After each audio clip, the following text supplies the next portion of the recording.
grande amor nos tem concedido o Pai, que fôssemos chamados filhos de Deus. Eu e você temos que responder para nós mesmos: o que farei de Jesus? Chamado o livro de Testemunhos, volume 9, página 189, diz assim: se nos humilhássemos perante o Senhor e fôssemos bondosos, o mexeriqueiro descobre o segredo. Deus dá e Deus cobra, mas Deus não cobra nada que Ele não deu antes.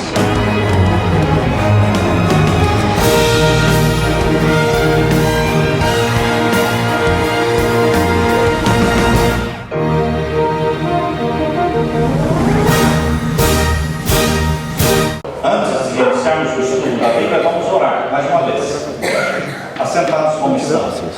Pai Santo que estás nos céus, obrigado pelo momento oportuno de liberdade religiosa, circunstâncias favoráveis, por termos um templo, por termos amigos e irmãos nossos sedentos da tua palavra, que estão reunidos nesta hora para estudar a profecia, para entender a profecia. Derrama sobre nós o Espírito Santo, prometido por Jesus, para entender a palavra profética e nos prepararmos para a volta de Jesus. Derrama sobre nós o Espírito Santo, cumprindo a promessa que Jesus fez, que depois de alguns dias vós recebereis o batismo do Espírito Santo, que descerá sobre vós. Sereis batizados com fogo e com Espírito. Portanto, Pai, atende a nossa súplica e cumpre a tua promessa, em nome de Jesus. Amém. O livro de Daniel, a primeira profecia que temos aqui é no capítulo 2, é o sonho que Nabucodonosor teve, um sonho que o espantou, um sonho que o deixou assim, surpreso, porque ele esqueceu o sonho que teve durante a noite. Eu sei que vocês conhecem muito bem o sonho que Nabucodonosor teve, até as crianças já conhecem. Meu filhinho, quando era pequeno, ele já sabia decor.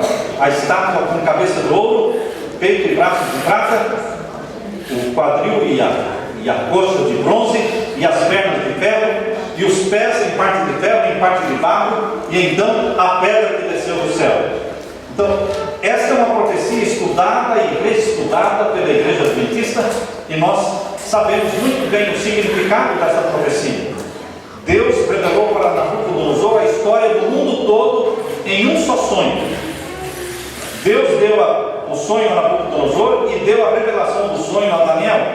E Daniel então deu para o rei Nabucodonosor a interpretação do sonho, dizendo: tu és a cabeça de ouro. Então a cabeça de ouro representava a Babilônia, e o rei de Babilônia naquele tempo era Nabucodonosor. Tu és a cabeça de ouro, mas depois de ti virá um reino inferior ao teu, representado pelo peito e braços de prata. E realmente depois de Babilônia veio Medo-Pérsia, que foi um reino menos poderoso, menos rico do que Babilônia, mas que dominou Babilônia. Então Babilônia foi derrubada através da guerra de Ciro e Dario, que guerrearam contra Belsazar, que era neto de Nabucodonosor. Então ali no tempo de Ciro, Babilônia foi derrotada e começou a dominar o mundo a Medo-Pérsia. Isso foi em 538 a.C. Então, o peito e braço de prata representavam a Medo-Pérsia, que dominou o mundo do ano 538 até o ano de 333. Medo-Pérsia não duraria para sempre, porque depois dela viria um outro reino representado pelo quadril de bronze, pelas pernas de bronze, pelo coxa e quadril de bronze, representando a Grécia. Em 331, Alexandre o Grande começou a dominar o mundo. Foi estabelecido então o Império Grego. E Deus mostrou para Nabucodonosor todas estas sucessões, de impérios, de governos mundiais dominando o mundo. Mas a profecia não é somente para satisfazer a curiosidade. Deus tem um propósito na profecia. Deus tem um alvo.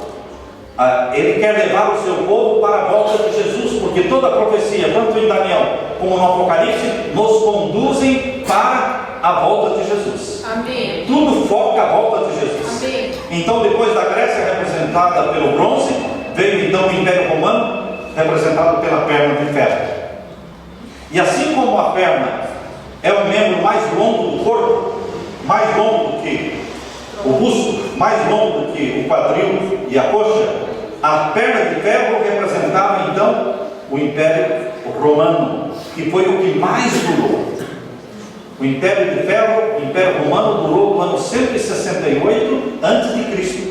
até o ano 476 depois de Cristo. Cerca de 600 anos. Foi o que mais durou.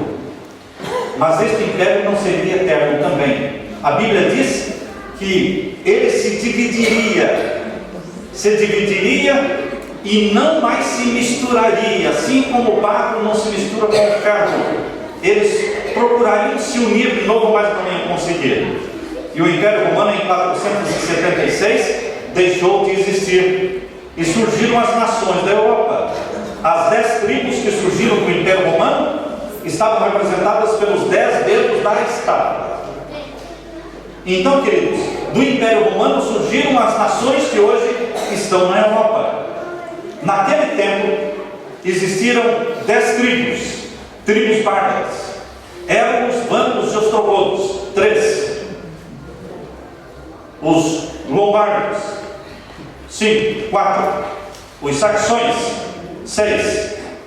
Os Francos, vamos contar, não é? Évolos, Vândalos e Ostrogodos, 3. Lombardos, 4. Saxões, 5. Francos, 6. Burgúndios, 7. Suevos, 8. Visigodos, 9. E Alamanos, que é a Alemanha. Essas 10 tribos formavam a Europa. Mas, queridos, nós sabemos que dessas 10 tribos, 3 foram destruídas. Évolos, Vândalos e Ostrogodos foram destruídas. Abra sua Bíblia em Daniel capítulo 7. Daniel capítulo 7, vocês encontram esse texto que menciona que das 10, 13 iriam cair. Daniel capítulo 7. Verso 20. Capítulo 7, verso 20. E também das 10 pontas que tinha na cabeça, e da outra que subia, de diante da qual caíram 3. Capítulo 7, verso 20. Diante da qual caíram 3. Daquela ponta digo que tinha olhos e uma boca que falava grandiosamente, e cuja aparência era mais firme do que a das suas companheiras. Eu olhava e eis que essa ponta, que derrubou 3, não é? Fazia guerra contra os santos de Deus, e os vencia. E aqui diz: até que o ancião de dias veio o ancião de dias e foi dado o juízo aos santos do Altíssimo, e chegou o tempo em que os santos possuíram o reino. Queridos, as 3 tribos que foram derrubadas representam a destruição de Évolos, Vândalos e Ostrogodos. Então, dos 10 ficaram só 7. Então, vocês percebem que os 10 dedos estão ligados ao Império Romano, que deixou de existir como império, mas continuou existindo através de 10 tribos. Que caíram 3, ficaram só 7. Porém, os 10 dedos também estão ligados, voltando para o capítulo 2, os 10 dedos estão ligados também à pedra que vai cair do céu. Quando a pedra descer do céu, ela vai atingir os pés da estátua com quantos dedos? 10 dedos. A pedra que representa a volta de Jesus, o estabelecimento do reino de Deus na terra, vai atingir a estátua enquanto ela tiver 10 dedos e não 7. Portanto, nós temos que entender que os 10 dedos têm 2 interpretações. Os 10 dedos da estátua podem ser entendidos corretamente como sendo as 10 tribos que surgiram do Império Romano, ou seja, os 10 dedos ligados à perna, que é o Império Romano. Mas os 10 dedos também dizem respeito à pedra que vai descer do céu. Amém. Quando a pedra descer do céu, não vão ser 7 ou 20, vão ser 10 dedos. Vão ser 10 reinos. Quando Jesus Cristo descer do céu com poder e glória para estabelecer o reino de Deus, que não será jamais destruído, aqui diz em capítulo 2, verso 44, leia comigo, capítulo 2 e o verso 44 de Daniel. Leia comigo: mas nos dias destes reis, o Deus do céu levantará um reino que não será jamais destruído. O reino de Deus, que não será jamais destruído, representado pela pedra, vai surgir nos dias destes reis, representados pelos 10 dedos.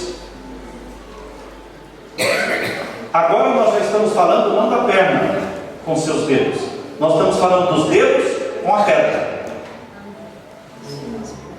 São os 10 dedos com a pedra, porque os 10 dedos com a perna, ligados com a perna, deixaram de ser 10, se tornaram só 7.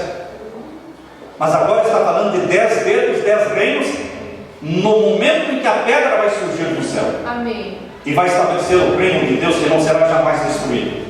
Então entendam os 10 dedos de duas formas: os 10 dedos ligados à perna, que são as 10 tribos que surgiram do Império Romano, mas que depois ficaram 7. E também os 10 dedos no momento da pedra descendo do céu, que são os 10 reinos que existirão na terra quando Jesus Cristo voltar. Hoje existem 195 nações reconhecidas pela ONU. A Organização das Nações Unidas reconhece 195 nações oficialmente, mas existem mais de 200 nações no mundo. Quando Jesus voltar, nós não vamos ter 20, nem 30, nem 200 nações. Nós vamos ter 10 nações. 10 nações. E nós estamos próximo disso. Nós estamos num processo de formação de 10 grandes nações chamadas supernações, 10 blocos econômicos.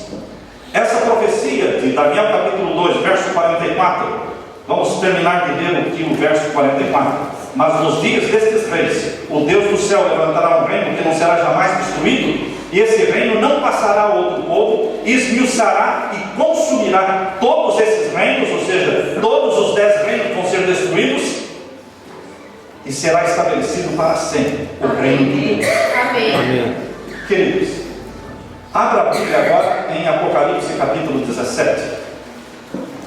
Daniel e Apocalipse deveriam ser encadernados como sendo um só livro, porque Daniel e Apocalipse falam dos mesmos assuntos. Amém. O que Daniel fala, também Apocalipse fala. Um é a profecia, o outro é o cumprimento da profecia. Daniel é mencionado como sendo um livro selado, fechado, mas Apocalipse aparece para nós como um livro aberto. Amém. Apocalipse quer dizer revelação. Revelação do nosso Senhor Jesus Cristo. Amém. E aqui em Apocalipse capítulo 17, abra a sua Bíblia, vamos ler aqui o verso 12. O verso 12. Capítulo 17, verso 12. Capítulo 17 vem depois do 16, certo? O capítulo 16 fala das 7 pragas.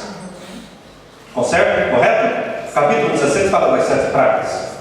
Então está falando do tempo do fim, do que vai acontecer no tempo do fim. O contexto do capítulo 16 é escatológico, é o tempo do fim. O capítulo 17 foi escrito para explicar o último ai.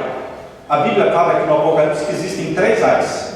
Assim como existem 3 bestas no Apocalipse: a besta do abismo, a besta que subiu do mar e a besta que subiu da terra. Existe um ai para cada uma das bestas. A besta que subiu do abismo representa Satanás, a besta que subiu do mar representa o papado, e a besta que subiu da terra representa os Estados Unidos da América do Norte, o protestantismo apostatário. Existe um ai, ou seja, um juízo de Deus sobre cada uma dessas bestas. O último ai está exatamente no finalzinho do capítulo 16. O finalzinho do capítulo 16 termina falando do último ai. Aí quando fala do capítulo 16 e o verso 17, capítulo 16, verso 17, diz assim: e o 7º anjo derramou a sua taça no ar, e saiu grande voz do templo do céu, do trono, dizendo: está feito. E houve vozes e trovões e relâmpagos e grande terremoto, como nunca tinha havido desde que há homem sobre a terra, tal foi esse grande terremoto. E a grande cidade fendeu-se em 3 partes, e as cidades das nações caíram. E da grande Babilônia se lembrou Deus para lhe dar o cálice do vinho da indignação da sua ira. E toda a ilha fugiu, e os montes não se acharam. E sobre os homens caiu do céu uma grande saraiva, pedras do peso de um talento, e os homens blasfemaram de Deus por causa da praga da saraiva, porque a sua praga era muito grande. O capítulo 17 veio para explicar o último ai. O capítulo 17 foi escrito para mostrar como esta grande Babilônia, a sétima praga, cai sobre a grande Babilônia. Lembrou-se Deus da grande Babilônia para lhe dar o cálice do vinho da indignação da sua ira. Então o capítulo 17 explica quem é essa grande Babilônia. É no contexto do tempo do fim. Nós temos que entender o capítulo 17 no contexto dos eventos finais. E agora o capítulo 17, verso 12, fala que agora no tempo do fim, nesse contexto escatológico, verso 12, os 10 chifres que viste são 10 reis, que ainda não receberam o reino, mas receberão o poder como reis por 1 hora, juntamente com a besta. Estes 10 reis têm o mesmo intento, e entregarão seu poder e autoridade à besta. 10 reis que ainda não receberam o reino. Por que os 10 reis de Apocalipse 17 ainda não receberam o reino? Porque esses reinos estão sendo formados agora. Existem 10 reinos no planeta Terra que estão sendo formados. Eles são chamados de 10 supernações, 10 blocos econômicos. Em 1974 foi escrito um livro, A Humanidade no seu ponto de virada, The Mankind at the Turning Point. Nesse livro, escrito em 1974, apresenta-se ali um mapa com as 10 supernações. Já em 74, já está tudo planejado. Os representantes de Satanás na Terra estão organizando a Terra em 10 reinos. 10 reinos que vão ser submetidos à besta, para que a besta reine sobre ela. A besta que subiu do mar, que é a mesma prostituta de Apocalipse 17. A mesma prostituta do capítulo 17 é a mesma besta que subiu do mar de Apocalipse 13. Amém. Quando você lê Apocalipse 13, verso 1, da besta subindo do mar é o papado. Quando você lê sobre no capítulo 17, da prostituta sendo carregada pelo próprio Satanás, pelo próprio dragão, essa prostituta também é o papado. É o mesmo poder. E os 10 reinos vão dar toda a autoridade à besta para que reine sobre eles. Por isso diz aqui no capítulo 17, verso 12. Leia de novo. Verso 12. Os 10 chifres que viste são 10 reis. Quantos reis, lá em Daniel capítulo 2, quantos reinos existirão na terra? Quando a pedra aparecer e atingir a estátua nos pés com 10 dedos. Aqui a palavra de Deus está dizendo que no tempo do fim também a terra será dividida em 10 reinos, e eles entregarão seu poder à besta. Diz o verso 13. Leia o verso 13. Estes quem? Os 10 reis têm o mesmo intento, ou seja, eles pensam igual, eles estão unânimes no plano, na intenção de se submeterem a um poder maior do que eles, que é o poder papal. Existe um poder na Terra superior ao presidente dos Estados Unidos da América do Norte.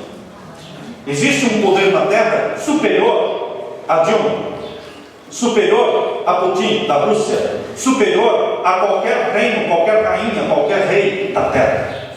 Esse poder é chamado na Bíblia de o papado, a besta que subiu do mar, que recebeu seu poder do próprio dragão. Quem lhe deu o poder, quem lhe deu o trono, é o próprio Satanás. Em Apocalipse capítulo 13, abra sua Bíblia. Apocalipse capítulo 13 e o verso 2. Vamos ler o verso 1 e o verso 2 de Apocalipse 13. E eu me pus sobre a areia do mar, e vi subir do mar uma besta que tinha 7 cabeças e 10 chifres, e sobre os chifres 10 diademas, e sobre as suas cabeças um nome de blasfêmia. Lembrem-se que o dragão, que é Satanás, que é chamado na Bíblia de besta que subiu do abismo, o dragão, que é Satanás, por que ele é chamado a besta que subiu do abismo? Porque quando ele foi lançado do céu, ele foi lançado para o abismo. A terra, quando Satanás foi expulso do céu, o planeta Terra era um abismo. Gênesis capítulo 1, verso 2 diz que existia treva sobre a face do abismo. Antes de Deus falar haja luz, o que existia? Abismo. O planeta já existia, mas estava envolto em água. A água estava cobrindo totalmente o planeta, porque o planeta Terra ele foi criado do meio das águas. Deus separou as águas para que surgisse a porção seca. Então, queridos, não penetrava luz nenhum nesse planeta. Havia trevas. Por isso era chamado de abismo. E Satanás foi expulso do céu para o abismo. Ele é chamado o anjo do abismo, a besta do abismo. A Bíblia diz em Apocalipse 12 que ele tem 7 cabeças. Capítulo 12, abra sua Bíblia. Capítulo 12 e o verso 4. Capítulo 12, verso 4 diz que ele tem 7 cabeças e 10 chifres. Capítulo 12, verso 4. Leiam comigo. E a sua cauda levou após si a terça parte das estrelas do céu. Primeiro vamos ler o verso 3. Verso 3. E viu-se outro sinal no céu, eis que era um grande dragão vermelho, que tinha 7 cabeças e 10 chifres, e sobre as cabeças 7 diademas. E a sua cauda levou após si a terça parte das estrelas do céu. Foi quando Satanás trouxe com ele a terça parte dos anjos. Quando ele foi expulso do céu, ele trouxe a terça parte dos anjos. Mas quando ele foi lançado na terra, aqui diz o capítulo 12, verso 9, que ele foi precipitado, veja o verso 9, e foi precipitado o grande dragão, antiga serpente, chamado Diabo e Satanás, que engana todo mundo. Ele foi precipitado aonde? Na terra. Porém, quando ele foi lançado na terra, Deus ainda não tinha dito haja luz. A semana da criação ainda não tinha começado. Adão e Eva ainda não estavam aqui. A terra era simplesmente um abismo. Um abismo. É isso que diz lá em Isaías capítulo 14. Abra sua Bíblia. Isaías capítulo 14. Isaías 14 diz que Satanás seria lançado no abismo. Ele que queria ser mais do que anjo, não é? Capítulo 14, vamos ler o verso 12 em diante. Isaías capítulo 14, verso 12 em diante. Quando todos acharem, vamos ler. Isaías 14, verso 12 em diante. Como caísse do céu, ó estrela da manhã, filha da alva, como fosse lançado por terra. Para onde Satanás foi lançado? Na terra. Aqui fala que foi na terra. E lá em Apocalipse 12, verso 9, diz que foi precipitado na terra. E agora, continue o verso. Verso 13. E tu dizias no teu coração: eu subirei ao céu, acima das estrelas de Deus, exaltarei o meu trono, e no monte da congregação me assentarei, e da banda dos lados do norte subirei acima das mais altas nuvens, serei semelhante ao Altíssimo. Agora o verso 15. E contudo, levado serás ao inferno, ao mais profundo do abismo. Ele queria ser Deus, mas ele foi lançado no mais profundo abismo. A Bíblia diz que ele foi lançado na terra, e a Bíblia diz que ele foi lançado no mais profundo abismo. E a Bíblia diz em Gênesis capítulo 1, verso 2, que antes de Deus falar haja luz, o planeta Terra era um abismo. Estão percebendo por que Satanás é chamado de a besta do abismo? Em Apocalipse capítulo 11, fala da besta do abismo. Abra sua Bíblia em Apocalipse capítulo 11. Apocalipse capítulo 11, verso 7. Capítulo 11, verso 7. E quando acabarem o seu testemunho, a besta que sobe do abismo lhes fará guerra e as vencerá e as matará. Existe uma besta na Bíblia chamada besta do abismo. Foi lançada no abismo. Quando? Quando foi expulso do céu. E vai subir do abismo. Quando vai subir do abismo Satanás? No final dos 1000 anos. Quando Jesus voltar, Apocalipse capítulo 20. Abra sua Bíblia em Apocalipse capítulo 20. Capítulo 20, verso 1. E vi descer do céu um anjo que tinha a chave do abismo. Abismo é o planeta Terra, sem forma e vazio, em trevas, estado caótico. Tinha a chave do abismo, uma grande cadeia na mão. Ele prendeu o dragão, a antiga serpente, que é o diabo Satanás, amarrou por 1000 anos e lançou no abismo. Mas no final dos 1000 anos ele vai subir do abismo para enganar as nações que estão nos 4 cantos da terra, para reunir a multidão de ímpios que será ressuscitada. Essa multidão de ímpios será ressuscitada no final dos 1000 anos. E ele sairá a enganar essa multidão de ímpios, capítulo 20, e o verso 7. Verso 7. E acabando-se os 1000 anos, Satanás será solto da sua prisão, será solto do abismo, porque a terra não estará mais vazia, porque os ímpios serão ressuscitados no final dos 1000 anos. A terra não estará mais em trevas, porque a cidade santa desceu do céu, e a cidade santa vai pousar sobre o Monte das Oliveiras, que vai se tornar uma grande planície, e ali estará a glória de Deus. Amém. A terra deixou de ser abismo. Por isso aqui diz que no capítulo 20, verso 7, acabando-se os 1000 anos, Satanás será solto da sua prisão, ou seja, será solto do abismo, porque agora ele tem uma multidão como areia do mar para enganar, para juntar e para marcharem contra a cidade santa que desceu do céu. Nós estamos lendo esses textos para mostrar que a Bíblia fala de 3 bestas. A besta do abismo é a original, é o próprio Satanás. Ele foi lançado no abismo quando ele foi expulso do céu. Ele vai ser lançado de novo no abismo na volta de Jesus, e no final dos 1000 anos ele vai subir do abismo. Só que esse dragão, que é a besta do abismo, ele, que é a besta original, ele deu o seu poder para a besta que subiu do mar. A besta que subiu do mar, que é o poder papado, exerce um poder sobrenatural sobre a humanidade. É um poder tão forte que mesmo os protestantes evangélicos estão sendo tentados a achar que o Papa é o cara. É o cara. Eu diria que, se eu não conhecesse a Bíblia da forma como Deus me ensinou a Bíblia, eu diria que o Papa Francisco é o cara. Mas conhecendo a palavra de Deus, eu sei que ele é o anticristo. Ele é sorridente, ele é bondoso, mas ele está numa posição que representa o anticristo. Queridos, vai ser difícil a humanidade aceitar isso. Por quê? Ele tem um carisma para com o mundo. Em questão de 6, 7 meses, ele ganhou o coração do mundo inteiro de uma forma poderosa. Aquilo que os outros papas não fizeram durante anos, ele fez em poucos meses. Ganhou, caiu na graça do povo. Mas lembrem-se, irmãos, ele é um papa jesuíta. É o primeiro papa jesuíta. E os jesuítas fazem um voto. Para ser jesuíta tem que fazer um voto. Para ser jesuíta tem que fazer um voto. E o voto jesuíta exige que eles trabalhem com forças, com toda a força que tiverem, para destruir os protestantes.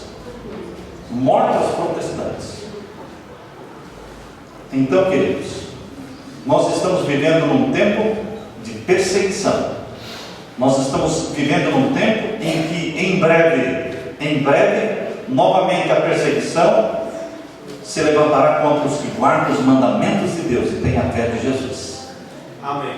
Agora, voltando para Apocalipse 13, verso 1, né?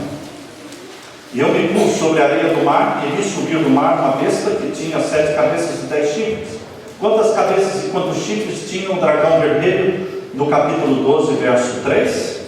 Capítulo 12, verso 3. 7 cabeças e 10 chifres. 7 cabeças e 10 chifres. Quantas cabeças e quantos chifres tem a besta que subiu do mar? 7 cabeças e 10 chifres. Está o pai? Está o filho. Está a mãe? Está o filho. O representante da besta do abismo é a besta que subiu do mar. A besta que subiu do mar, o papado, é a face da besta que subiu do abismo. É uma face sorridente.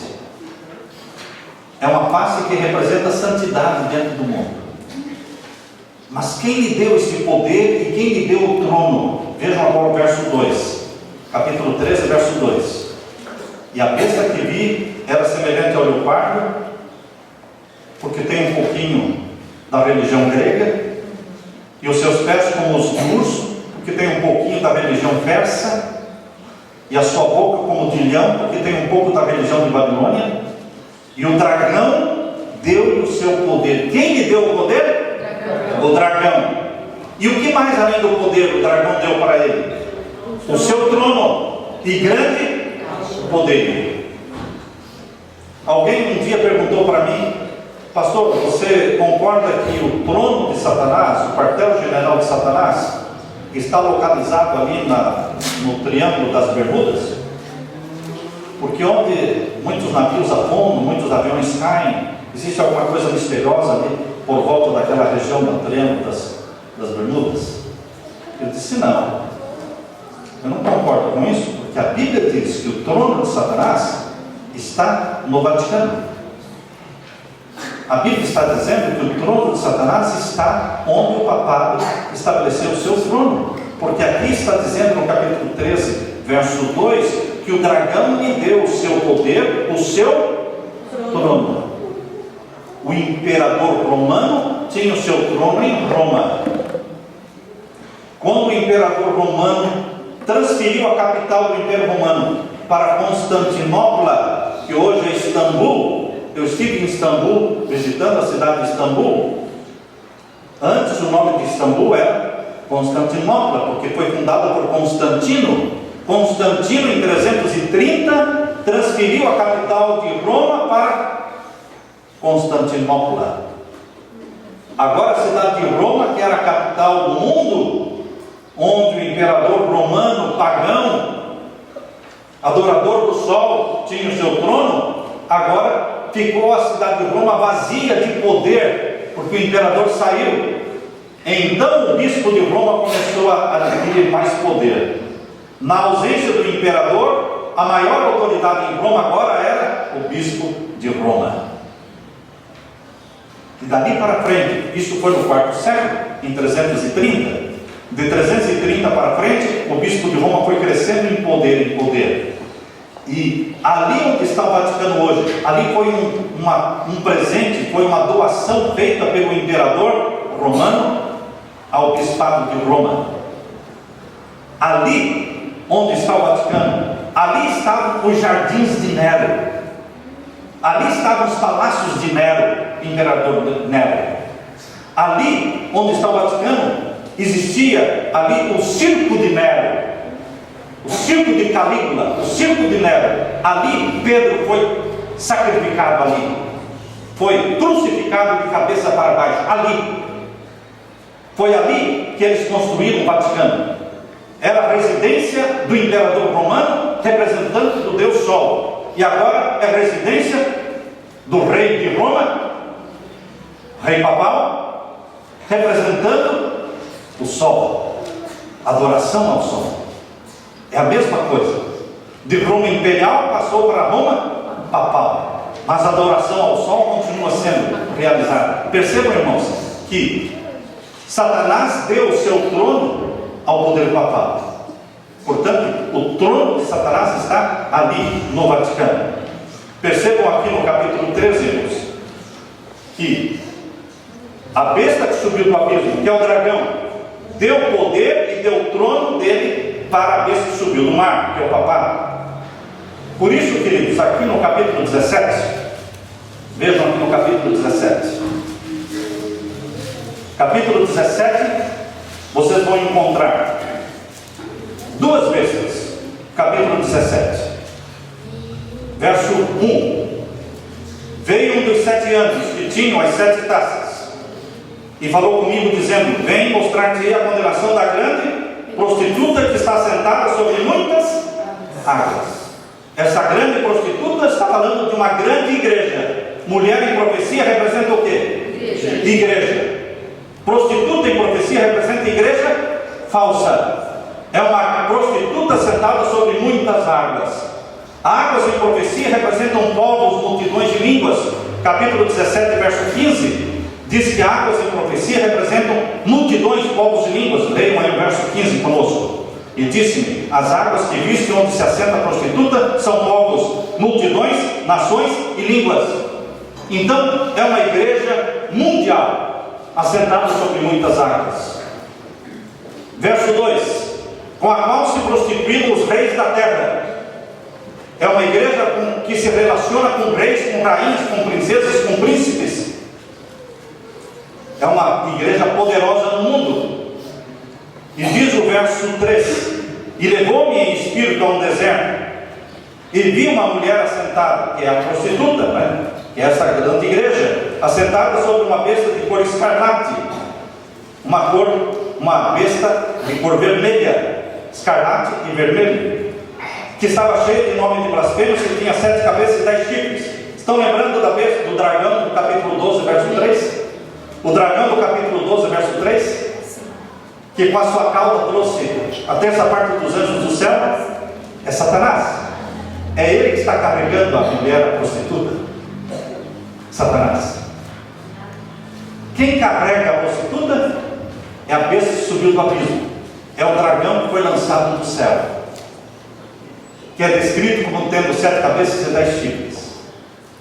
Agora lembrem-se, irmãos, que essa mulher, essa prostituta que está sendo carregada, também chama-se de besta que subiu do mar. No capítulo 13, verso 1, essa prostituta não é chamada de prostituta, ela é chamada de a besta que subiu do mar e que recebeu poder e o trono do dragão.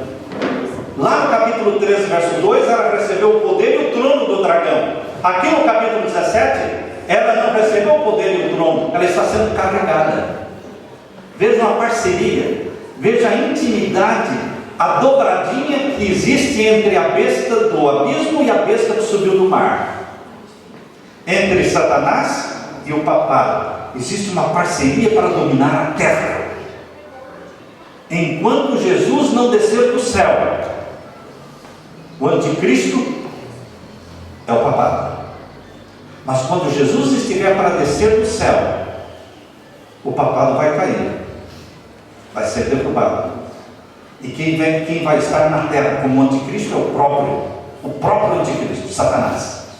Quando Jesus descer do céu, a grande guerra, chamada na Bíblia de Armagedon, a grande guerra entre Cristo e o anticristo para libertar o povo de Deus e levar o povo de Deus para o céu, será entre Cristo e Satanás. O anticristo estará andando na terra, o anticristo estará vivendo na terra, sendo adorado como sendo Cristo. Quando vai soar no céu um clamor: Cristo veio, Cristo veio, e a nuvenzinha vai aparecer no céu, cercada de anjos. A volta de Jesus será assistida pelo povo de Deus, enquanto os outros povos, a multidão dos povos enganados, estarão adorando falso Cristo. Percebam, queridos, que o anticristo hoje está representado pelo poder papal. Mas quando o poder papal cair, entra o verdadeiro anticristo, que é o próprio Satanás. E quando o papado vai cair? Não agora. Não agora. O Apocalipse 17 menciona que haverá um tempo em que esse poder papal vai ser derrotado. Aqui no capítulo 17 fala que ele vai receber o poder dos 10 reis, que ainda não tem reinos. Vejam aí o capítulo 17, verso 12. Vamos ler de novo. Capítulo 17, verso 12. E os 10 chifres que vistes são 10 reis, que ainda não receberam o reino, mas receberão o poder como reis por 1 hora. Então vai ser rápido. Quando a Bíblia diz por 1 hora, isso não é literal, isso está mostrando que vai ser muito rápido. A tão famosa nova ordem mundial, a tão falada nova ordem mundial, a tão esperada nova ordem mundial, vai durar muito pouco tempo. Vai ser rápido, porque os próprios 10 reis que darão poder para que o papado reine sobre eles, esses próprios 10 reis vão puxar o tapete e vão derrubar o poder papal. Vejam agora o capítulo 17, verso 12, verso 13 agora. Esses têm o mesmo intento. a besta que subiu do mar, que é a prostituta, para que reine sobre tudo e todos. E agora diz o verso 14, veja o verso 14: estes, ou seja, os 10 reis, os que se submeteram ao poder papal, estes combaterão contra quem? Contra o Cordeiro, e o Cordeiro os vencerá. Aleluia, meu irmão. Jesus Cristo é o vencedor.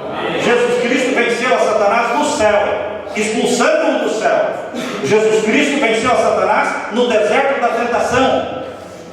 Jesus Cristo venceu a Satanás no jardim de Getsemane. Jesus Cristo venceu a Satanás na cruz. Jesus venceu a Satanás na manhã do domingo, quando ele ressuscitou. E ele, olhando para o túmulo aberto, ele disse: eu sou a ressurreição e a vida. Quem crê em mim, ainda que morra, eu o ressuscitarei. Amém. Jesus Cristo subiu ao céu, ele vai voltar, ele é o vencedor. Amém. E aqui diz o capítulo 17 e o verso 14 que os ímpios combaterão contra o Cordeiro, mas o Cordeiro os vencerá, porque é o Senhor dos senhores e o Rei dos reis. Amém. Vencerão também os que estão com ele. Quem está com ele? O Cordeiro. Você está com o Cordeiro. Amém. Você foi remido pelo sangue do Cordeiro. Amém. Você foi comprado pelo sangue do Cordeiro. Amém. Você foi feito filho e filha de Deus. Você se tornou obediente aos mandamentos de Deus. Você pertence ao reino de Deus. Você será vitorioso com o Cordeiro. Amém. A vitória do Cordeiro é nossa. E aqui diz: vencerão os que estão com ele, chamados eleitos e fiéis. Agora veja o verso 16. Quando vai acabar o poder papal? Uma vez acabou o poder papal. Lembram-se vocês que ele reinou na terra por 1260 anos? Lembra aquela profecia de Daniel, capítulo 7, verso 25, que diz que o chifre pequeno, lá de Daniel, capítulo 7, verso 25, o chifre pequeno, que derrubou 3 dos 10, perseguiria o povo de Deus, mudaria os tempos e mudaria a lei. Estou falando de Daniel, capítulo 7, verso 25, e perseguiria os santos do Altíssimo por um tempo, 2 tempos, metade de um tempo. Um tempo, 2 tempos, metade de um tempo, significam 1260 dias proféticos, 1260 anos. Esses 1260 anos de supremacia papal duraram de 538 antes de Cristo, aliás, depois de Cristo, 538 depois de Cristo, até 1798, 1260 anos. Mas, queridos, o que aconteceu em 1798? General Berthier, enviado por Napoleão Bonaparte na Revolução Francesa, invadiu Roma, prendeu o Papa Pio VI e levou-o preso para a cidade de Valença, na França, onde ele morreu preso. Acabou o poder papal. Houve uma ferida de morte contra o poder papal. E essa ferida de morte está no capítulo 13, verso 3. Capítulo 13, verso 3 de Apocalipse. Vejam a ferida de morte. Mas essa ferida de morte de 1798 foi curada. Seria curada. Vamos ler aqui o capítulo 13, verso 3. E vi uma das suas cabeças como ferida de morte, e a sua chaga mortal foi curada, e toda a terra se maravilhou após a besta. Em 1798, quando o papado foi derrotado, Papa Pio VI foi preso, todos acharam que seria o fim do papado, que nunca mais ressuscitaria. Mas passaram-se os anos, e em 1929 o papado voltou a ter poder. Em 1929, quando assinaram o Tratado de Latrão entre o primeiro-ministro da Itália e o representante do Vaticano, eles assinaram o Tratado de Latrão no Palácio de Latrão, ali em Roma. Esse Tratado de Latrão devolveu o poder de Estado para o Vaticano. O Papa voltou a ser um rei, voltou a ser uma estadista, voltou a ter a sua própria moeda, sua própria bandeira, o seu próprio selo, enfim, suas embaixadas, seu próprio banco. Todos os países, tudo que um país tem, o Vaticano tem. mas o Vaticano é o menor país do mundo, mas é o país que tem mais poder sobre o mundo. E em 1929 ele recuperou esse poder, o poder temporal, o poder civil. Começou a ser curada a ferida mortal, que foi feita em 1798, começou a ser curada em 1929. E cada mês e cada ano que passa, essa ferida está sendo mais e mais curada, mais e mais curada. Cada vez o papado está sendo mais amado, mais respeitado, mais exaltado no mundo. E queridos, a ferida será totalmente curada quando for emitido o decreto dominical. Quando for emitido o decreto dominical, quando o decreto dominical sair dos Estados Unidos e começar a se espalhar em todos os 10 reinos, não vamos ter muitos reinos para implantar o decreto dominical, vão ser só 10. Dos 10, o mais forte, o mais poderoso é o reino número 1, que é Estados Unidos, América do Norte, México e Canadá. Essa é a supernação número 1. A supernação número 1, Estados Unidos, México e Canadá. Dali vai surgir o decreto dominical e vai se espalhar pelos outros 9. Facilmente vai ser implantado nos outros 9 blocos econômicos, nas outras 9 supernações. Quando esse decreto dominical se tornar universal, então a ferida mortal terá sido totalmente curada. Totalmente curada. Então se cumprirá a profecia de Apocalipse 13. Vejam aí o Apocalipse capítulo 13, verso 8. Apocalipse 13, verso 8. E adoraram a todos os que habitam sobre a terra. Vai chegar um momento na história em que todos os que habitam na terra adorarão a besta que subiu do mar, que recebeu a ferida mortal, mas que foi curada e que voltou a reinar sobre o mundo. Vamos ter mais uma supremacia papal. Tivemos uma supremacia papal de 1260 anos e vamos ter mais uma supremacia papal, a última, que não será de 1260 anos, ela será de 1260 dias. Da onde nós tiramos esses 1260 dias? Está no capítulo 13, verso 5. Capítulo 13, verso 5 diz que quando a ferida mortal for curada totalmente, toda a terra se maravilhará após a besta. E então ele continuará o seu poder por mais 42 meses. Capítulo 13, verso 5. E foi-lhe dada uma boca para proferir grandes coisas de blasfêmias. Quando vai ser lhe dada uma boca para proferir grandes coisas de blasfêmias? Antes da ferida mortal ou depois da ferida mortal ser curada? Depois que a ferida mortal for curada. E quando a ferida mortal será totalmente curada? Quando o decreto dominical se tornar universal. Então se cumpre, capítulo 13, verso 5. Há pessoas que me perguntam, pastor, mas o capítulo 13, verso 5 fala dos 42 meses. Não podem ser aplicados aos 1260 anos da Idade Média? Podem. Podem. No livro Grande Conflito, eles usam tanto Daniel 7:25 para falar dos 1260 anos da Idade Média, e usa também Ellen White, usa no Grande Conflito, Apocalipse 13, verso 5. Queridos, o poder papal tem duas supremacias. Uma de 1260 anos, que já aconteceu no passado, e outra 1260 dias, que ainda não aconteceu, que está no futuro. Por que uma foi de 1260 anos e a outra vai ser só de 1260 dias? Porque o tempo da grande angústia vai ser encurtado.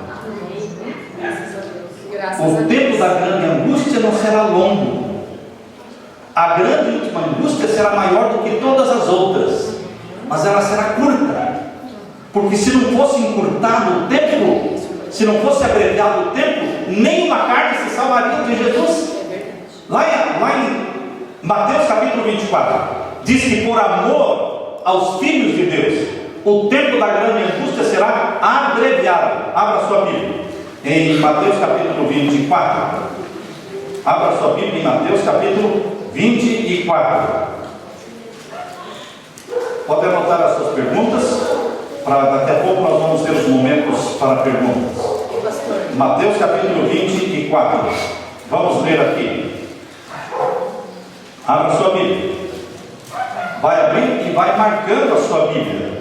Bíblia marcada é Bíblia estudada. Se a sua Bíblia estiver toda limpinha, é porque você não grava nada, você não sublinha nada, você não vai memorizar nada. O capítulo 24 diz assim, a partir do verso 21, capítulo 24, verso 21, leiam comigo. Porque haverá então grande aflição, como nunca houve, desde o princípio do mundo até agora, nem tampouco haverá jamais. Essa grande angústia, que nunca houve, e nenhuma haverá jamais como esta, está falando da angústia da Idade Média, ou está falando da angústia que está por vir no tempo futuro? No tempo futuro. É uma angústia como nunca houve e jamais haverá. Agora diz o verso 22. E se aqueles dias não fossem abreviados, nenhuma carne se salvaria, mas por causa de você que ama Jesus, por causa de você que guarda os mandamentos de Jesus, que está disposto a dar a vida por Jesus, por causa do amor de Deus pelos escolhidos, diz aqui, serão abreviados aqueles dias. Amém. Amém. Como é que Deus pode abreviar os dias? Como é que você pode abreviar os dias? Será que você pode abreviar um dia, pegando um dia de 24 horas e falando de hoje em diante, o dia não vai ter mais 24 horas. De hoje em diante, os dias vão ter só 14 horas.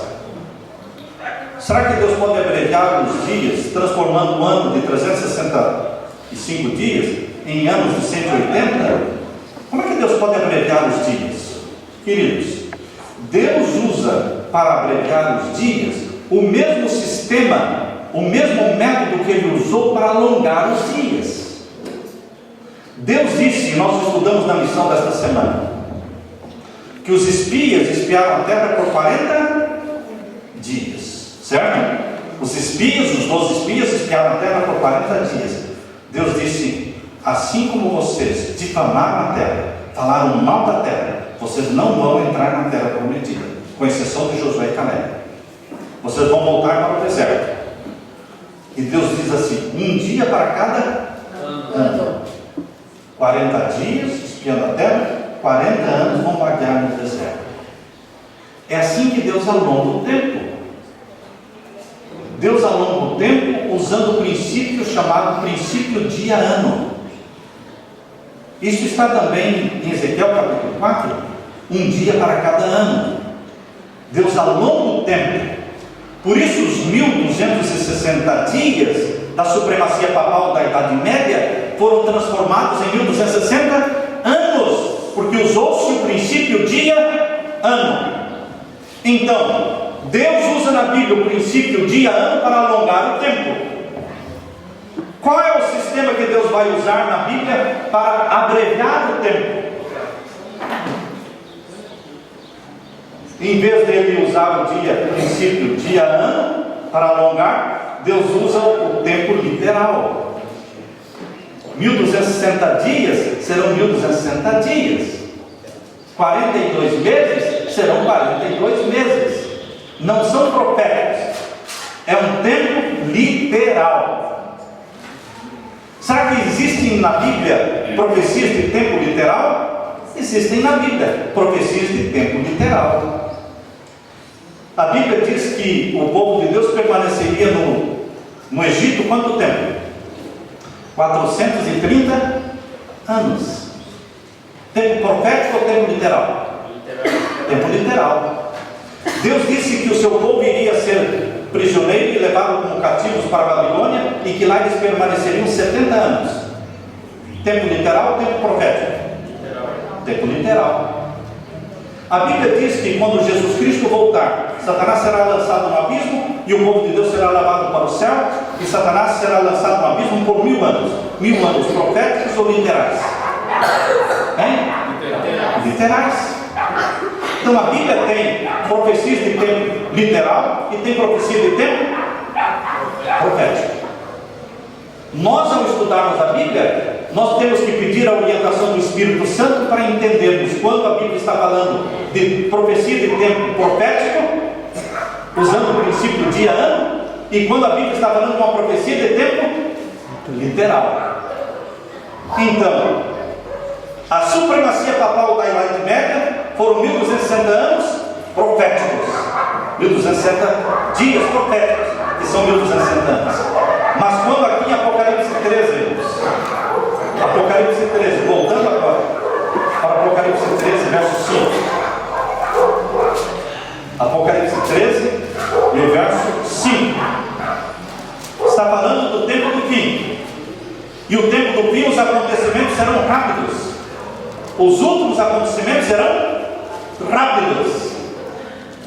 Uma profecia em tempo profético não pode ser rápido, porque há longo tempo para ser abreviado, e os acontecimentos serem rápidos, precisa ser de tempo literal. Por isso diz em Apocalipse 13, verso 5, leiam comigo, capítulo 13, verso 5: foi-lhe dado uma boca para proferir grandes coisas e blasfêmias, e deu-se-lhe poder para continuar por 42 meses. 42 meses são 3 anos e meio. 42 meses são 1260 dias. Tempo literal. Você se lembra de uma outra ocasião em que Deus usou os 3 anos e meio de forma literal? Você se lembra que Jezabel, quando reinou sobre o povo de Deus, desagradou a Deus, porque Jezabel era uma rainha pagã reinando sobre o povo de Deus. Isso desagradou a Deus porque o povo de Deus estava adorando ídolos. E Deus disse: eu vou retirar a chuva e não vai chover durante esses 3 anos e meio em que Jezabel estiver reinando sobre o povo de Israel. Por 3 anos e meio não houve chuva. Jezabel é chamada na Bíblia de símbolo do papado. Jezabel é um símbolo do papado. Na carta que Deus escreveu à igreja de Tiatira, chama o papado de Jezabel. Quer ver isso? Em Apocalipse capítulo 2. Apocalipse capítulo 2. A igreja de Tiatira, a carta à igreja de Tiatira, capítulo 2 do Apocalipse. Vamos ler aqui o verso 20. Verso 20. Leia comigo. Mas tenho contra ti, Deus escrevendo contra a igreja de Tiatira, tenho contra ti o tolerares que Jezabel, mulher que se diz profetiza. Quem é essa Jezabel, mulher que se diz profetiza, que estava reinando sobre o povo de Deus no tempo de Tiatira? Ensine e engane os meus servos para que se prostituam e comam dos sacrifícios da idolatria. Jezabel aqui representa quem? O papado. Porque a igreja de Tiatira foi do ano 538 ao ano de 1517. Lembra-se das 7 igrejas do Apocalipse? A primeira igreja do Apocalipse é Éfeso, que foi do ano 31 até o ano 100. Correto? A segunda igreja do Apocalipse é Esmirna, que foi do ano 100 ao ano 313. A terceira igreja do Apocalipse foi Pérgamo, foi do ano 313 a 538. Essa foi a terceira igreja. A quarta igreja do Apocalipse é Tiatira, que foi do ano de 538 a 1517. Foi o período da supremacia papal. E a quinta igreja foi Sardes, que foi de 1517 a 1798. E a sexta igreja foi Filadélfia, que foi de 1798 a 1844. E a última igreja da Odisseia é de 1844 até a volta de Jesus. Amém. Então, no período de Tiatira, no período da supremacia papal, Deus chamou, dizendo: eu tenho contra ti que tolera Jezabel, que se diz ser profetiza, enganar o meu povo, representando o papado. Assim como Jezabel, no tempo de Elias, reinou sobre o povo 3 anos e meio, assim Jezabel espiritual, Jezabel simbólica melhor, representando o papado, reinou sobre o povo de Deus durante 1260 anos, na Idade Média. E agora, no tempo do fim, naquilo que eles chamam de nova ordem mundial, Jezabel novamente vai reinar sobre o mundo. A nova ordem mundial é Jezabel, o papado, reinando sobre o mundo por 3 anos e meio. A primeira vez que na Bíblia aparece a expressão 3 anos e meio, a primeira vez que aparece na Bíblia foi com Jezabel no tempo de Elias. A segunda vez que os 3 anos e meio aparecem, em Daniel 7:25, falando da Jezabel reinando por 1260 anos, 3 anos e meio proféticos.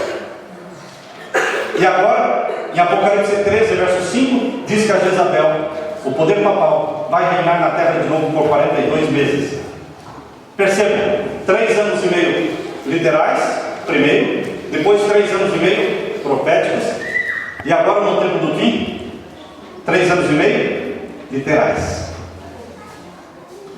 Por que o papado quer reinar na terra 3 anos e meio? 42 meses. Porque ele é o anticristo. Por que o anticristo recebe o título de anticristo? Porque ele age como sendo Cristo. Se ele não agisse como sendo Cristo, ele não seria o anticristo. O anticristo, ele quer ser adorado como Cristo. Cristo aceitava ser adorado? Sim. Sim. O anticristo também aceita ser adorado. Quando as pessoas se ajoelhavam na frente de Jesus, Jesus não mandava levantar. Veja a diferença. Quando Cornélio se ajoelhou na frente de Pedro, Pedro disse o quê? Levanta-te, porque eu sou um homem mortal como você. Quando João se ajoelhou na frente de um anjo, o anjo disse: levante-se e adore a Deus. Mas quando Tomé se ajoelhou na frente de Jesus, Tomé disse: Senhor meu e Deus meu. Jesus não disse para Tomé: levante-se e adore a Deus. Jesus não falou isso. Jesus aceitou ser adorado, porque Ele é Deus. Ele é Deus. Queridos, mas quando o anticristo aceita que as pessoas se ajoelhem na frente dele, beijem minha mão, se inclinem diante dele, queridos, ele está recebendo adoração ilicitamente, porque ele não é Deus. Por isso ele é anticristo, porque ele aceita ser adorado como Cristo aceitava ser adorado. Vocês se lembram que Cristo também perdoava pecados? Ele olhou para o homem que estava paralítico numa cama e disse: perdoados são os teus pecados. Lembra aquele homem que eles desceram, abriram um buraco no teto e desceram aquele paralítico na frente de Jesus? E Jesus estava ali com os doutores da lei, com os acusadores de Jesus estavam ali, e Jesus, olhando para aquele homem deitado na cama, disse: perdoados são os teus pecados. E os doutores da lei que estavam ali disseram: blasfêmia! Quem pode perdoar pecados senão Deus? Só Deus pode perdoar pecados. Mas no caso de Jesus não foi blasfêmia e nunca será, porque Jesus é Deus. Amém. Jesus é Deus. E só Jesus pode perdoar pecados. Queridos, só que o anticristo também tem essa ousadia de querer perdoar pecados. O Papa tem essa ousadia de perdoar as pessoas e mandá-las para o céu, ou mandá-las para a perdição. Por isso é o anticristo. Vocês se lembram que Cristo tinha uma lei chamada 10 Mandamentos, que ele escreveu com seu próprio dedo no Monte Sinai? E você pode estar pensando: pastor, não foi Jesus, foi Deus Pai que escreveu os 10 Mandamentos. Não, irmãos, não foi Deus Pai quem escreveu os 10 Mandamentos. Quem escreveu os 10 Mandamentos foi o Deus Filho. Deus Pai nunca falou diretamente com o planeta Terra. Deus Pai nunca apareceu no planeta Terra. Deus Pai nunca mostrou o rosto no planeta Terra. Toda a comunicação entre o céu e a terra é feita através do Deus Filho. A escada que Jacó viu no sonho, uma escada que ligava o céu e a terra, e os anjos de Deus subindo e descendo, representa: Jesus falou, aquela escada sou eu. Amém. Amém. A ligação, o link entre o céu e a terra chama-se Jesus. Amém. Deus, o Pai, nunca foi visto por ninguém. Isso está em João capítulo 1, verso 18. João 1,18 diz que o Pai nunca foi visto por ninguém, mas o Filho veio revelar. Então, lá no Monte Sinai, o Deus que falava com Moisés era o Deus Filho, que escreveu os 10 mandamentos era o Deus Filho. Agora o anticristo também pretende ter uma lei chamada Lei dos 10 Mandamentos. Se você abrir o Catecismo Romano, você vai encontrar uma lei chamada Lei dos 10 Mandamentos. Só que é diferente da lei escrita por Jesus Cristo. Cristo tem um sinal de autoridade que prova que Ele é Senhor do céu e da terra. E o sinal da sua autoridade é o sábado, é o 7º dia da semana. Ezequiel capítulo 20, verso 12. Ezequiel capítulo 20, verso 20. Ali diz: eis que eu lhes dou os meus sábados para que sirvam de sinal entre mim e vós, para que saibais que eu sou o Senhor vosso Deus, que você te diga. Deus estabeleceu o selo do Deus vivo, que é o sábado. O anticristo também tem um selo. O anticristo também tem um sinal de autoridade, para mostrar que ele tem poder sobre o mundo. E o sinal do anticristo não fica longe do sinal do Cristo. O sinal do Cristo é o 7º dia. O sinal do anticristo é o 1º dia. Percebam que a mentira nunca está longe da verdade. A mentira nunca está longe da verdade. Se a mentira estiver longe da verdade, ela vai ser facilmente discernida. Todo mundo vai ver que é mentira. Mas quando a mentira está bem encostadinha na verdade, parece verdade. Por isso, Satanás fez com que o anticristo, o poder papal, escolhesse como sinal de autoridade sobre a terra o 1º dia da semana. Aliás, o verdadeiro dia de adoração está espremido no meio de 2 falsos dias de adoração. Porque a maior religião do mundo é o catolicismo, que manda santificar o 1º dia da semana. A segunda maior religião do mundo é o islamismo, que manda santificar a sexta-feira. Mas o povo de Deus obedece os mandamentos de Deus, que manda guardar o 7º dia, o sábado do Senhor. Vejam que o 7º dia está espremido no meio do 6º dia, que é adorado no islamismo, espremido entre o 1º dia adorado no romanismo. Os 2 falsos dias estão ali encostados no verdadeiro dia de adoração. O anticristo é anticristo porque aceita ser adorado, porque ousa perdoar pecados, porque pretende ter uma lei chamada 10 Mandamentos e tem um sinal de autoridade chamado Sunday, dia do sol, que será imposto obrigatoriamente sobre o mundo. Agora, queridos, mais uma semelhança do Cristo e do anticristo. Cristo teve um ministério na terra de quantos dias, ou quantos meses, ou quantos anos? Quanto tempo foi o ministério terrestre de Jesus? 3 anos e meio.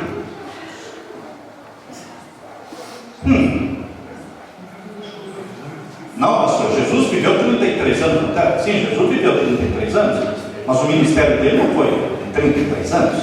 O ministério dele foi do momento em que ele foi batizado, com 30 anos, até a morte. Foram 3 anos e meio de ministério. Por isso o anticristo também quer ter um reinado sobre a terra de quanto tempo? 3 anos e meio. Por isso está aqui 42 meses. Agora, no tempo do fim, o período da nova ordem mundial, o período em que o decreto dominical vai se espalhar pelo mundo todo, e que o papado vai dominar sobre os 10 reinos e vai perseguir o povo de Deus que guarda os mandamentos de Deus, será um período de 42 meses. Isso é um período curto, irmãos. É um período curto, porque a perseguição vai ser intensa no mundo todo ao mesmo tempo. Ela vai ser mais intensa num lugar, mais frouxa em outro lugar, vai ser um pouco lá, mais um pouco aqui, e o tempo vai passar rápido, porque um ano passa rápido, 2 anos passam rápido, 3 anos e meio, e o papado será derrubado para sempre. Agora será recebido pelo papado uma ferida mortal, da qual ele não mais vai recuperar-se. Por isso diz em Apocalipse 17 agora, verso 16. Apocalipse capítulo 17, verso 16.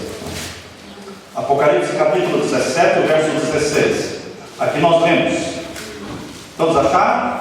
Amém. E os 10 chifres que viste na besta, os mesmos que deram seu poder para que o papado reinasse sobre eles.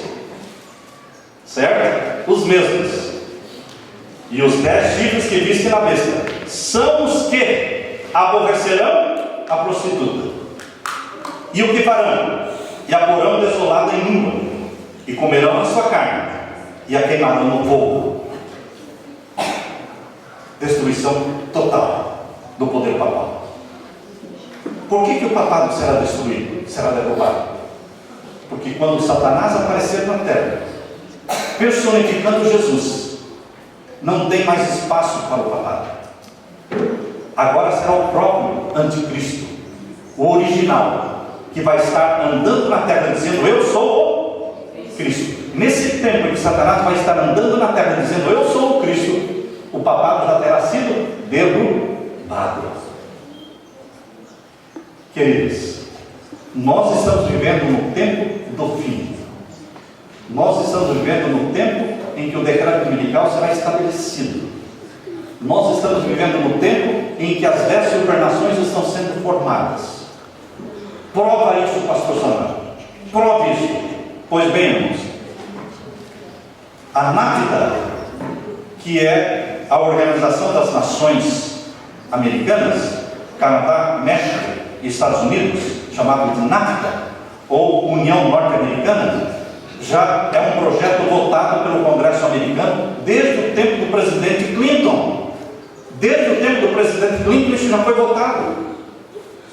E eles estão implantando pouco a pouco a nova ordem mundial. Essa será a nação número 1 que vai dominar sobre o mundo.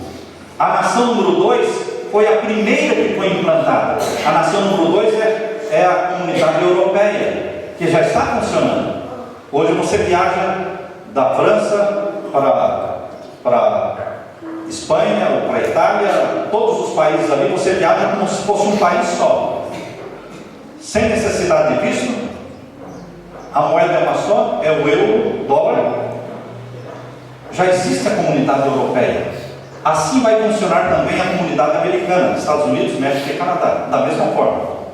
Existe um banco central para a comunidade europeia, vai existir um banco central para os 3 países, Estados Unidos, México e Canadá. Nação número 1, nação número 2. Onde será a nação número 3? Japão. Sozinho. É a nação número 3. E a nação número 4? A nação número 4 pega a região rica da África, que é África do Sul, Nova Zelândia e Austrália. Estes formam a nação número 4. Nação número 5 pega o antigo bloco da União Soviética. O antigo bloco da União Soviética vai formar a nação número 5. Vai ter um banco central para este bloco número 5. E o bloco número 6 é toda a América Latina. Toda a América Latina. Já em 2008, Lula assinou aqui em Brasília a existência do Mercosul, não é o Mercosul, da Unasul. O Mercosul já existia antes de 2008, mas em 2008 ele assinou a existência da Unasul, que é a União dos Países do Sul, com sua sede no Chile. A Unasul forma a nação número 6. O plano é ter um banco central para toda essa nação número 6. E a nação número 7? A nação número 7 está se formando agora, irmãos. Nos últimos 20 meses, a nação número 7 está em formação, em processo. Começou com a revolução no Egito, norte da África, porque a nação número 7 pega o norte da África. A número 4 pega aquela pontinha rica da África do Sul, Austrália e Nova Zelândia. A nação número 7 pega o norte da África e pega o Oriente Médio, todos os países árabes. Todos os países árabes, incluindo Israel, que não é árabe, incluindo o Irã, que não é árabe. Lembre-se que Irã não é árabe, é persa. São os persas de hoje, é o povo do Irã. Então, todo esse Oriente Médio, mais o norte da África, eles formam a nação número 7. Essa é a nação mais difícil de se formar. Por que a nação mais difícil de se formar? Porque são países árabes onde religião e Estado estão unidos. onde existe ditadura, absolutismo, e eles têm que remover os presidentes, eles têm que remover os reis desses países, porque eles não abrem mão do poder.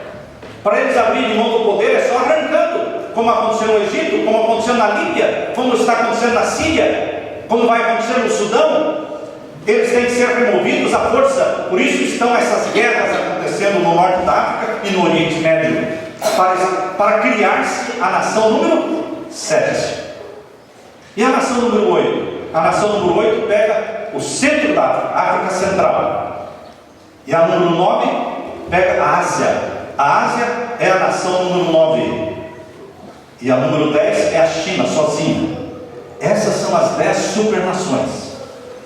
A maioria já está formada. Número 1 já está formada, número 2 já está formada, número 3 já está formada, número 4 já está formada, número 5 está em formação, número 6 já está formada, número 7 está em formação, número 8 está em formação, número 9 está em formação, número 10 já está formada. Agora, queridos, quando essas 10 supernações forem formadas, é o tempo da pedra descer do céu. Amém. A pedra de Daniel 2, verso 44, que vai descer do céu, vai atingir a estátua nos dedos, é exatamente no tempo em que a terra estiver com 10 supernações. É o momento da volta de Jesus. Amém. Daniel falou isso, e Apocalipse capítulo 17, verso 12 fala isso. As duas profecias se completam. Jesus está voltando. Amém. Nossa geração vai poder assistir a volta de Jesus em vida. Amém. E dizermos: eis que este é o nosso Deus a quem aguardávamos, e nele nos regocijaremos para sempre. Ora bem, Senhor Jesus. Amém. Amém. Deus seja louvado. Amém. Queridos, vocês querem dar uma pausa agora ou querem entrar com perguntas já? E dar a pausa depois? Perguntas depois? Não, perguntas agora e vamos dar o break. O break não é para sair, o break é só para louvar, não é? O break vai ser o momento que a gente vai se levantar e vamos louvar a Deus, depois sentamos de novo.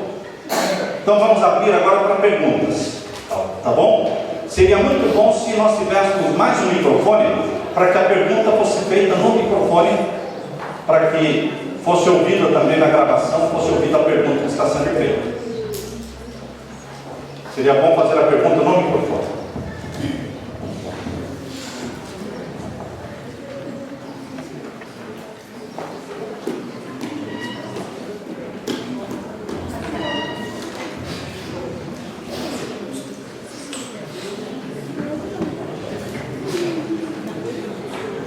Perguntas sobre o assunto que foi apresentado hoje, agora. Se for de algum assunto que ainda não apresentamos, fica para depois. Nós vamos ainda continuar com o seminário. Pastor, referente à brevidade do tempo, que realmente a profecia, ela confirma, ela se demonstra, porém 2 meses, isso não é papal. Nós já entramos no 7º milênio, certo? Sim. E eu queria só que o senhor me confirmasse assim, realmente vai ser abreviado, porque no 7º milênio nós devemos estar no céu, não é isso? Isso mesmo. 8º milênio voltaremos para a terra. Então, se nós pensássemos assim que a profecia seria de mais de 1260 anos, nós encaminharíamos o 7º milênio que deveríamos estar no céu, não é isso, pastor? Isso mesmo. Então, irmãos, o que ela mencionou é a verdade. Deus tem um descanso semanal, que é o 7º dia da semana. Deus na Bíblia tem um descanso anual, que é o descanso do solo, que ninguém deveria plantar, ninguém deveria semear nada no 7º ano. Ninguém respeita mais isso, mas na Bíblia existe o 7º ano, que é o descanso anual, de 7 em 7 anos. Mas a Bíblia também fala do descanso milenial, que é o 7º milênio. 6.000 anos de pecado, e o 7º milênio, a terra vazia, porque o povo de Deus vai estar no céu durante os 1000 anos, que é o 7º milênio, e Satanás estará preso no abismo, que é o 7º milênio. Se Satanás vai ser preso durante o 7º milênio, e nós vamos estar no céu durante esse 7º milênio, já é hora de ir para o céu. Amém. Porque nós já estamos no início do sétimo milênio. Então, queridos, nós estamos vivendo em 2013. Nós costumamos chamar de 6013. Em vez de 2013, nós chamaríamos de 6013, porque foram cerca de 4.000 anos antes de Cristo, e 2013 depois de Cristo. Já não fala cerca de, porque depois de Cristo nós temos os anos exatos, certo? Foram 2013 anos depois de Cristo e cerca de 4.000 anos antes de Cristo. Isso forma o total de 6.013. Então, queridos, esses 13 anos nós já estamos dentro do sétimo milênio. Como em cronologia, irmãos, nós não trabalhamos com dias e com anos, porque em cronologia você arredonda todas as coisas. Por exemplo, quando eu pergunto para você que horas são agora, você não vai me falar, agora são 4 horas e 5 minutos e tantos. Você não se enrola desse jeito. Quando eu pergunto que horas são, você fala 4 e 5. Mas não é 4 e 5, é 4 e 6 ou 4 e 7. Nós arredondamos. Tá certo? Nós arredondamos segundos e minutos numa hora. Só que em milênios nós arredondamos em anos. Então 6013 é o começo do sétimo milênio. Assim como 2013, né? 2013 é o começo do sétimo milênio. Assim como 2001, 2002, 2005 também é o começo do sétimo milênio. Nós continuamos no começo do sétimo milênio. E se já estamos no começo do sétimo milênio, por que Jesus ainda não veio? Porque Jesus disse, tardando o esposo, todas dormiram. Todos estavam aguardando a volta de Jesus para o ano 2000. O mundo estava expectante em torno do ano 2000. Passou o ano 2000 e passou aquela expectativa. E todo mundo continuou vivendo a sua vida. E eles não perceberam que Jesus não veio no ano 2000, lógico. Mas nós estamos vivendo em tempo emprestado. Nós estamos vivendo naquela frase que a Bíblia diz, tardando o esposo.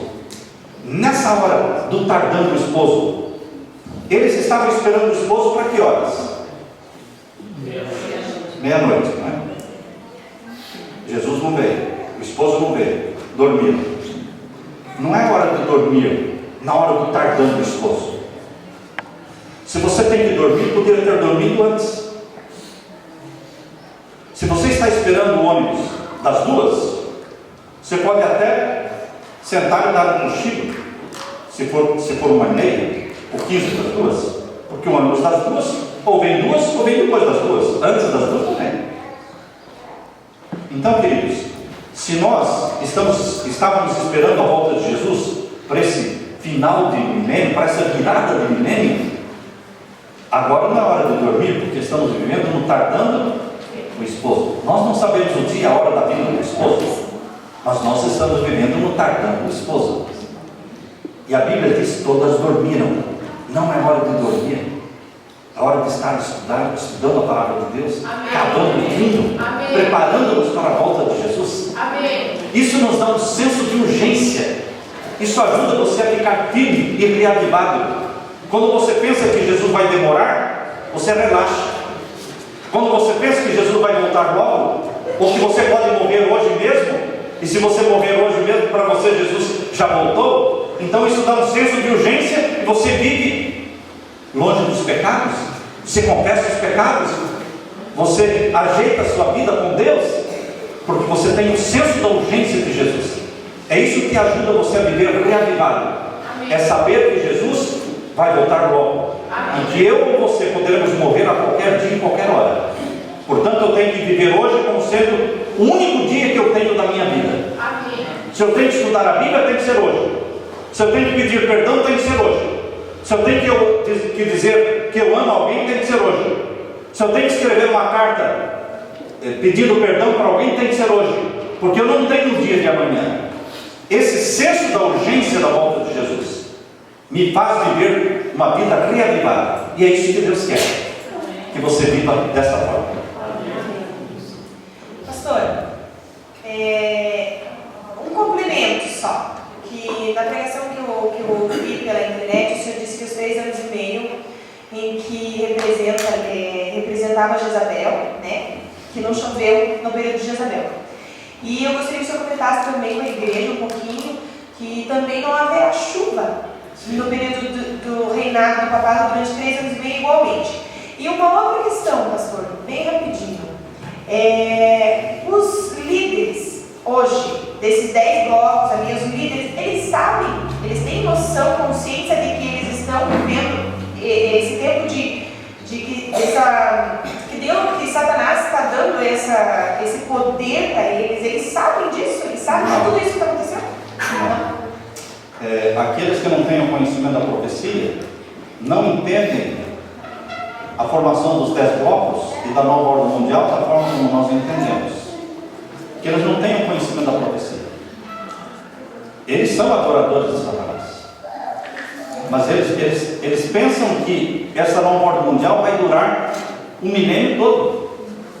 Lembra-se de Hitler, Adolf Hitler, quando estava estabelecendo o império dele, ele achava que o nazismo ia durar 1000 anos. Não durou nada, irmãos. Não durou nada. Assim também eles estão esperando que a nova ordem mundial dure 1000 anos.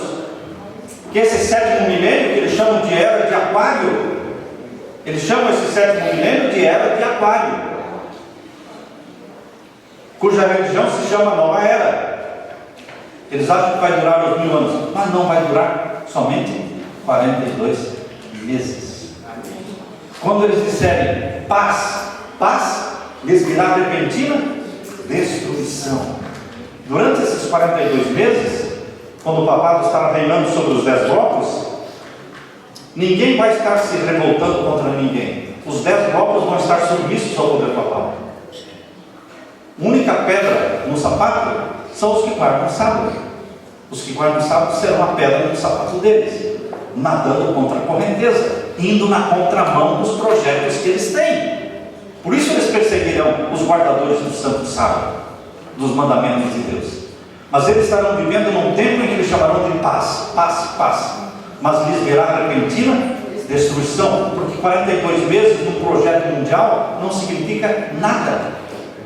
42 meses num projeto mundial não significa nada, vai ser muito rápido. Mas eles não entendem a profecia. Eles acham que vão dominar o mundo e que Roma vai ser eterna. Eles creem que Roma é eterna. Agora, queridos, existe uma profecia no Vaticano. Existe uma profecia no Vaticano que não está na Bíblia. É uma profecia do Vaticano. Quem quiser ler essa profecia, entra no site do Vaticano e procure pela profecia do Bispo Malaquias. Profecia do Bispo Malaquias. Bispo Malaquias é um santo da Igreja Católica que viveu no 12º século. Ele escreveu uma visão que ele teve, e ele diz que do tempo dele, do Papa que estava reinando no tempo dele, até o fim existiriam 112 papas só. 112. Eu estou falando para vocês não uma profecia da Bíblia, estou falando uma profecia de um bispo, de um santo da Igreja Católica. E ele diz que quando chegasse o momento dos 112, Roma seria destruída, o papado seria destruído, acabaria. Razão porque o Vaticano não divulga essa profecia, porque eles acreditam e querem acreditar que Roma será eterna, que não vai ser destruída, mas que vai reinar sobre tudo e todos para sempre. Como essa profecia vai contra este plano, então eles não divulgam, mas é uma profecia que está no site do Vaticano, vocês podem ler. Agora, 112 papas do tempo do Bispo Malaquias até o último papa. O 112 é o Papa Francisco. O Papa Francisco é o número 112. Queridos, não é uma profecia da Bíblia, mas ela bate com Apocalipse 17. Amém. A profecia dos 7 reis, que mostram o Papa Francisco como pertencendo à 7ª cabeça, ele continua reinando durante a 7ª cabeça que ainda está viva. A 7ª cabeça é o Papa Bento XVI, que não morreu, ele renunciou e continua sendo Papa, morando no Vaticano. Então a 7ª cabeça está viva, perfeita, mas a segunda fase da 7ª cabeça é o Papa Francisco, que se juntou ao Papa Bento XVI e que estão reinando sobre a terra. Inclusive, irmãos, a primeira encíclica escrita por Papa Francisco foi publicada no jornal como sendo uma encíclica escrita a 4 mãos. Interessante que o jornal colocou isso. Encíclica escrita a 4 mãos. Por quê? Foram as 2 mãos do Papa Francisco e as 2 mãos do Bento XVI. Os dois escreveram a encíclica. Pela primeira vez na história do Vaticano, nós temos 2 papas vivinhos, perfeitos, escrevendo, opinando. Um mais, não é, no anonimato, e o outro mais visivelmente. E queridos, esta 7ª cabeça é a última cabeça, porque não existem 8 cabeças. Em Apocalipse 17 não existe a 8ª cabeça. Há pessoas que me perguntam: pastor, e a 8ª cabeça? Não existe a 8ª cabeça, são só 7. Existe o 8º poder, não a 8ª cabeça. O 8º poder pertence às 7. O 8º poder pertence às 7. Como é que pertence às 7? Porque pertence à 7ª. Se ele pertence à 7ª, está reinando junto com a 7ª, ele pertence às 7. Não existe 8ª. A 7ª é a última. E o que vem depois disso? Só Satanás personificando Jesus. Será a última coisa. Satanás personificando Jesus. Aleluia. Não sabemos o dia e a hora, irmãos. Mas o tempo mostra que é chegado o momento da volta de Jesus. Amém. Pois. Pastor, diante daquilo que nós temos conhecido e estudado, e respondendo um pouco a pergunta da irmã Cátia, aqui em Apocalipse 18 e 21, né, diz que a Babilônia, a grande cidade, nunca mais será achada, né, porque ela realmente será destruída, a ruína de Babilônia. Mas o profeta Daniel ele já dava um indício disso lá em Daniel capítulo 2, verso 43, quando a gente vê os pés ali, é uma união de barro com ferro. E o verso 43 diz assim, ó: quanto ao que viste do ferro misturado com o barro de lodo, misturar-se-ão mediante casamento, mas não se ligarão um ao outro, assim como o ferro não se mistura com o barro, né? Então é como o pastor disse, o poder político, as nações, eles não têm esse interesse nem noção do que está acontecendo. Eles querem poder, eles querem dominar o mundo. Porém o papado já tem total consciência do que está fazendo. Poder religioso, né? Isso mesmo. Então isso responde que não haveria, e por isso haverá a ruína de Babilônia, né? O poder político se retirará, destruindo Babilônia, porém é necessário que aquele que precisa surgir, imitando Cristo, ele apareça, né? Para então tentar dar o checkmate, mas na verdade já está derrotado, certo? Essa união que haverá na nova ordem mundial é uma união muito frágil, Demais. muito frágil, representada pelo ferro e pelo barro também. Fragilidade. Entende? Isso diz respeito também à fragilidade dos 10 blocos, dos 10 reinos, no tempo da volta de Jesus. Assim como eles apoiaram o papado no começo, eles mesmos vão se revoltar contra o papado. Aí você vê a fragilidade. Pastor, Pois não.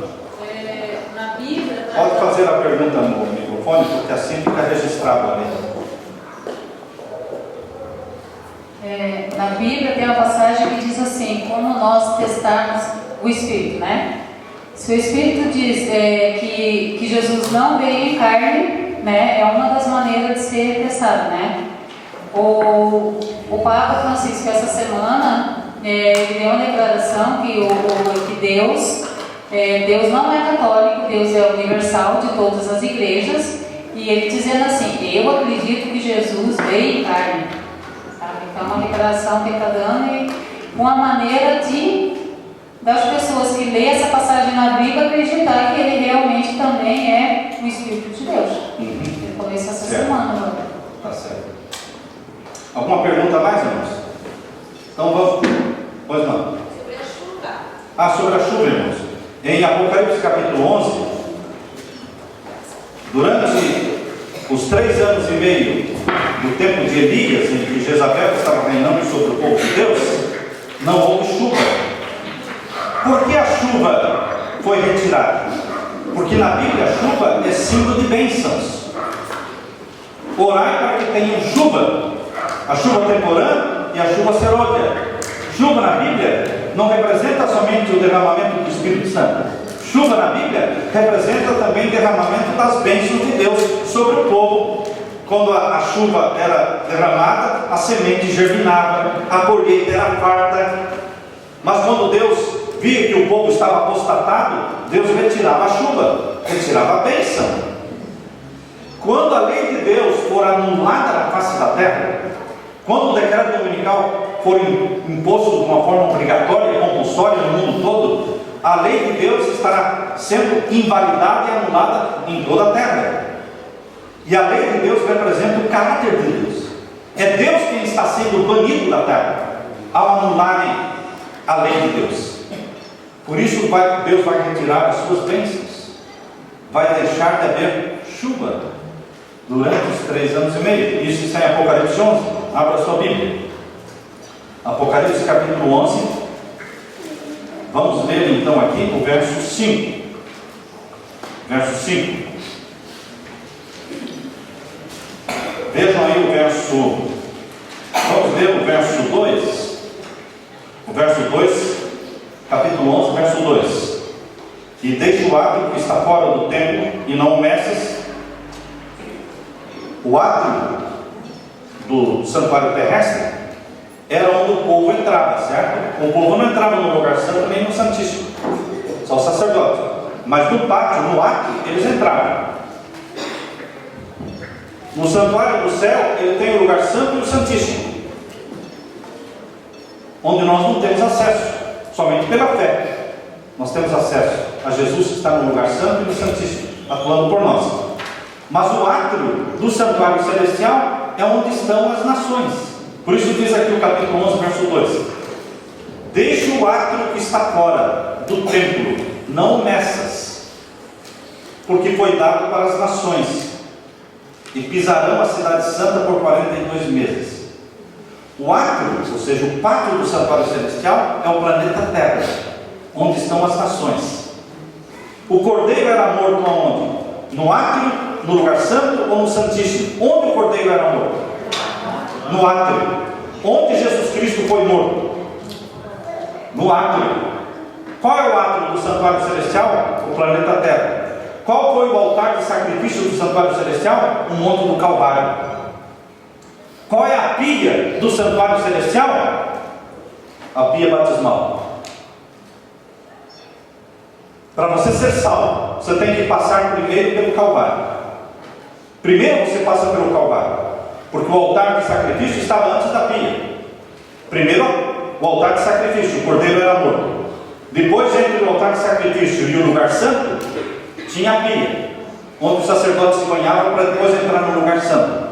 Assim também, meus queridos, no Novo Testamento, o que está valendo é o santuário celestial. E o santuário celestial tem um átrio, tem um pátio. Nesse pátio tem um altar de sacrifício que se chama Monte do Calvário. Você tem que ir ao Monte do Calvário para receber o sangue de Jesus Cristo e perdão dos seus pecados. E então você passa pela pia batismal. E então você entra na presença de Deus. Amém. E Jesus se torna o seu intercessor no lugar santo. Por isso, quando está falando aqui, no capítulo 11, verso 2, deixe o átrio que está fora, está falando do planeta Terra, fora do templo, não meças, porque foi dado para as nações, e pisarão a cidade santa por 42 meses. Quanto tempo? 42 meses. Agora vejam o verso 4, verso 3 e 4. E darei poder às minhas duas testemunhas, as duas testemunhas de Deus no Antigo e Novo Testamento, profetizarão por 1260 dias, vestidos vestidas de pano e de saco.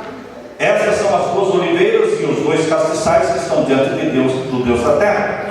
E se alguém lhes quiser fazer mal, falando das duas testemunhas, da palavra de Deus, Antigo e Novo Testamento, também se refere ao povo de Deus, as testemunhas de Deus.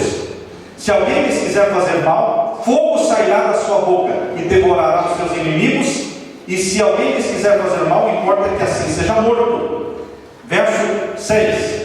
Estas, ou seja, as testemunhas de Deus, têm poder para quê? Para fechar o céu, para que não chova nos dias da sua profecia. Que profecia? Dos 42 meses. Porque a profecia mencionada aqui é de 42 meses. Esses 42 meses aparecem em dois lugares na Bíblia. Capítulo 11, o verso... Vemos aqui o verso 2 e também Apocalipse 13, verso 5. Então aqui nos dá a entender que durante esses 42 meses em que a lei de Deus será invalidada na terra e Deus banido da terra como soberano, porque o decreto dominical será imposto e todos adorarão a besta, nesse período Deus retira a sua bênção, a bênção da chuva. Por isso haverá uma seca terrível. Por isso faz sentido quando a Bíblia diz que o seu pão e a sua água serão certos. No momento em que existem tantos restaurantes, tantos rios e tanta água em abundância, oferecer pão e água para uma pessoa não parece ser um grande banquete. Está certo?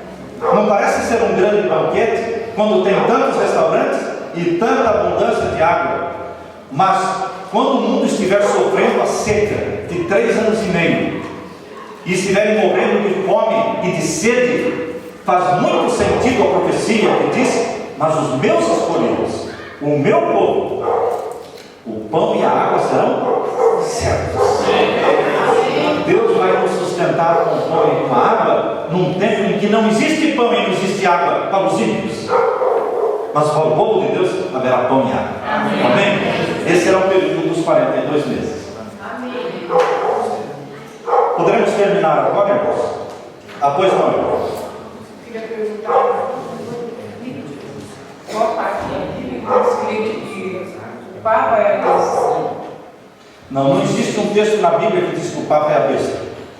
O que existe na Bíblia são características que mostram o chifre pequeno de Daniel capítulo 7, o chifre pequeno surgindo no meio dos 10 chifres, porque o chifre pequeno surge no meio dos 10.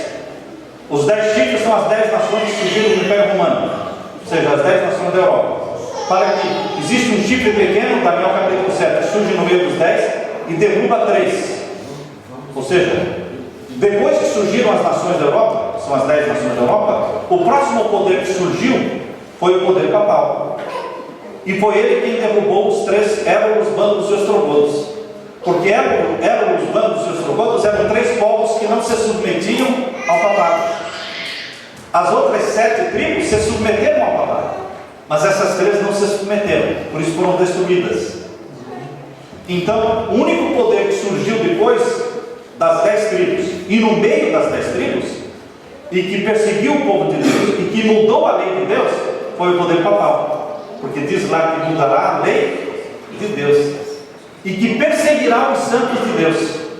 O único poder que surgiu na terra e que perseguiu o povo de Deus e matou mais de 50 milhões de cristãos é o poder papal. Quando você entra na história do Vaticano, você lê a história do Vaticano e lá eles explicam que através das inquisições papais, existiu a Inquisição Romana, Inquisição Espanhola, Inquisição Huguenote e Inquisição Valdense. Através de todas essas inquisições, dizem os relatórios do Vaticano, eles mataram mais de 50 milhões de cristãos. Então, o poder papal é o único poder que corresponde a todas aquelas características mencionadas em Daniel capítulo 7, que menciona surgir um poder na terra contra Deus, perseguindo o povo de Deus, mudando a lei de Deus, estabelecendo um dia no lugar do dia de Deus.